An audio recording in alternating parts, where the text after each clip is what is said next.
And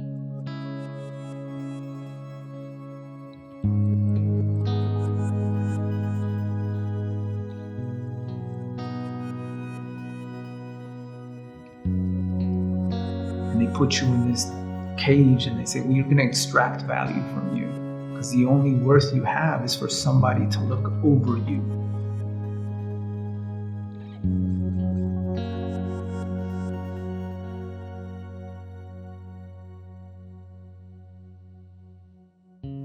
My name is Emiliano Lopez. I am born and raised in Los Angeles, California. My family came here from Mexico, from Durango, Mexico. I'm first generation Mexican-American, and I started speaking Spanish before I even spoke English, being born here. So going to school for me was very challenging, and it was very hard to assimilate, as my parents were assimilating to American culture and fighting some aspects of American culture. I was trying to find my own identity within, what I thought my upbringing should be, or how I wanted to be perceived by my peers.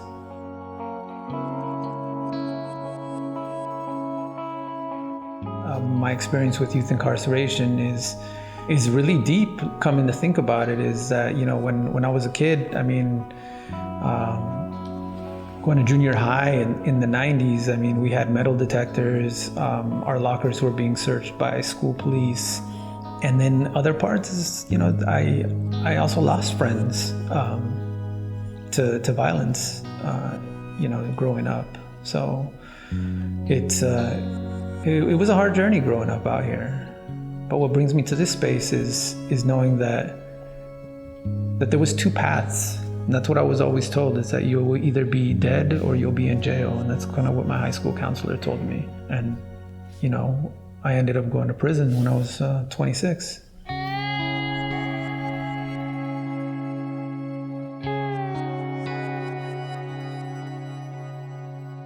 go in and you're literally stripped from all your clothes. And you lose everything. Your dignity goes away. Your humanity is replaced with a number. And you are no longer you anymore. You are the property of the state. It's a shock.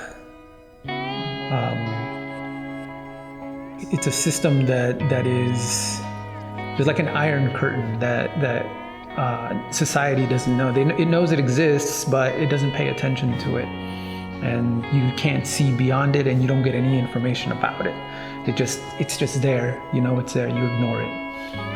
But for somebody that's going through it, the court system is adversarial. There's nothing healing about it. It's a defendant against a plaintiff. There is no space for healing. There is no space for understanding. There's no space for therapy.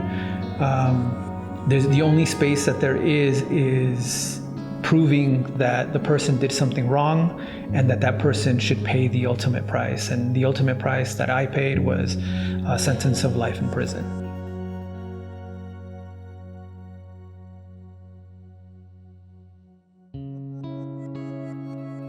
At first, I took the route of intellectualizing my healing, which didn't work for me.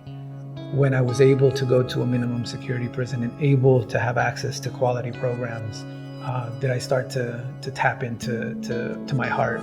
I didn't have the education or background to reach out to somebody and trust somebody within the prison system to be a clinical practitioner that would want to help me. I always felt that people in prison were there to kind of just document things and use it against you.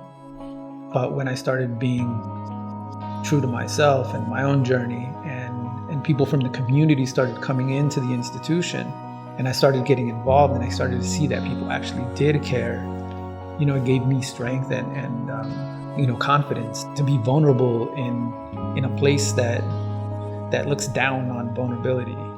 That strength comes from violence. It's exactly what I needed. But then I ask myself, now that I'm out, it's like I could have used that while I was out here, and that wasn't available. And how do we make that available? and now the only way that I can keep nurturing myself is to provide that, the same thing that was provided to me when I was incarcerated, to provide it for people who are out here, who are currently struggling and going through things, and for people that are still inside and are struggling and going through things. And that's kind of like why I do my work. This is my passion. This is what I'm supposed to do. This is why I'm here on earth.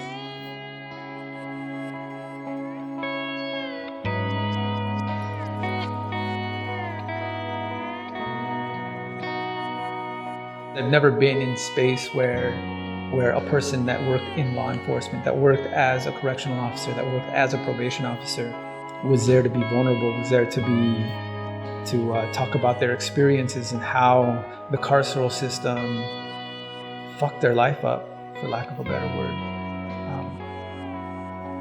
When I was inside, I would see the workers come in and then they go home. But I got to learn that it's not that easy, 'cause they do come in, but they leave with the things that have happened inside. I got to hear different stories of how things should have been different and how opposed they are to this system.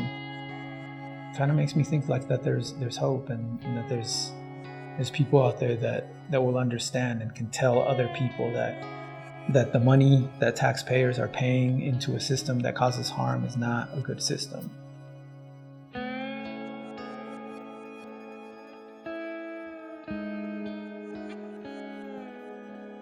I'm hopeful that people will start to see that incarcerating youth in these dungeons doesn't make the public safe. It's only a pipeline to prison. When you go into a system that continuously tells you that you're worth nothing, they torture you, they abuse you, all you learn is not to trust authority. You come out not trusting authority. You come out not trusting anyone. These systems haven't helped do anything. If we can get into a system that really targets the root of the issues and really provides opportunity to people that have not had opportunity, maybe we'll start looking at how societies could be different, how we can be together.